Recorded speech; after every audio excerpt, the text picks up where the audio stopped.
Selamat pagi. Assalamualaikum warahmatullahi wabarakatuh. Salam sejahtera. Kembali lagi dengan saya Yuni. Hari ini saya ingin membahas tentang labor department ya. Karena akhir-akhir ini suasananya tidak menentu dan mbaknya banyak yang diinterminate tanpa alasan katanya. Jadi apakah majikan berhak menginterminate mbaknya tanpa alasan? Boleh. Yang penting majikan ngasih hak-haknya mbaknya. Ngasih gaji, ngasih uang ngasih tiket, ngasih uang perjalanan 100, dan juga kalau mbaknya langsung disuruh pergi, majikan harus ngasih 1 month salary notice ya. Kalau majikan ngasih notice bulan depan pergi, berarti mbaknya pergi bulan depan tetap dapat upah yang seharusnya dia dapatkan. Dan seandainya mbaknya merasa tidak cocok, merasa tidak nyaman dengan majikan, apakah mbaknya bisa nge-break juga? Bisa. Dengan ketentuan-ketentuan sebagai berikut. Mbaknya harus ngasih notis ke majikan. Jadi kalau tanggal 17 mbaknya memberikan surat notis, yang ada di samping kiri kanan saya ini adalah notis ya. Di mana yang satu majikan memberikan pada mbaknya, yang satunya mbaknya ngasih ke majikan.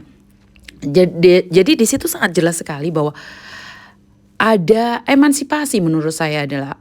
Jadi bukan majikan aja yang menyuruh mbaknya pergi terus mbaknya nggak berhak untuk pergi juga. Jadi kita sama-sama berhak untuk pergi dan kita sama-sama berhak untuk bertahan. Jadi di sini kalau mbaknya nggak cocok, mbaknya boleh pergi hari ini juga, tapi mbaknya harus bayar majikan. Majikan nggak suka dengan mbaknya harus pergi hari ini juga. Boleh, majikan harus bayar mbaknya juga. Jadi di sini dua-duanya punya hak yang sama ya. Jadi bukan cuma majikan aja yang berhak bahwa memberikan notis pada mbaknya. Tapi di sini ada satu alasan yang membolehkan majikan nginterminate mbaknya tanpa uang pengganti.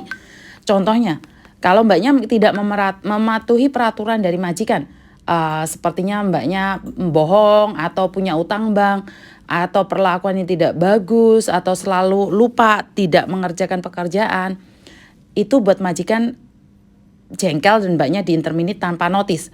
Itu yang pertama. Yang kedua, mbaknya juga berhak menolak atau ngebreak dengan majikan tanpa memberi notis, karena majikan memperkerjakan 2 rumah atau bukan bukan kewajibannya seperti sekarang yang dikatakan bahwa nggak boleh ngelap window,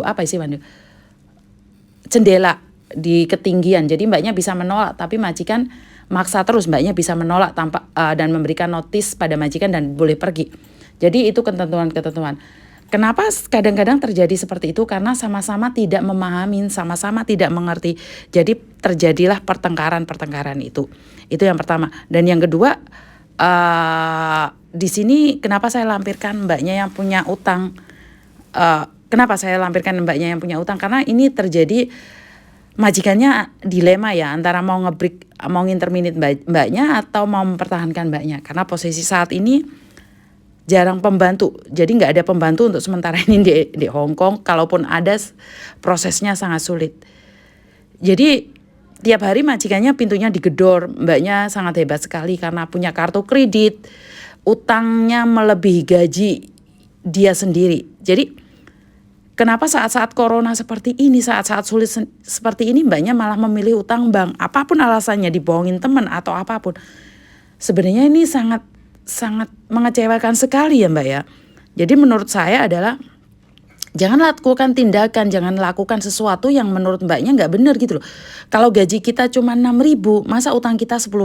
Otomatis nggak balance. Dan buat keluarga yang ada di Indonesia, cukuplah kasih mereka kesempatan, kasih mbak-mbaknya yang ada di Hong Kong itu untuk bekerja lebih baik.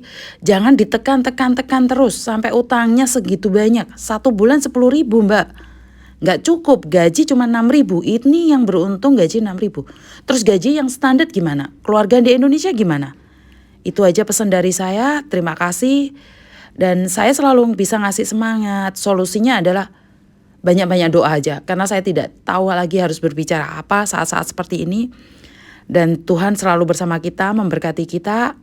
Dan jangan lupa dzikir yang banyak ya. Wassalamualaikum warahmatullahi wabarakatuh. Sekian dari saya, terima kasih.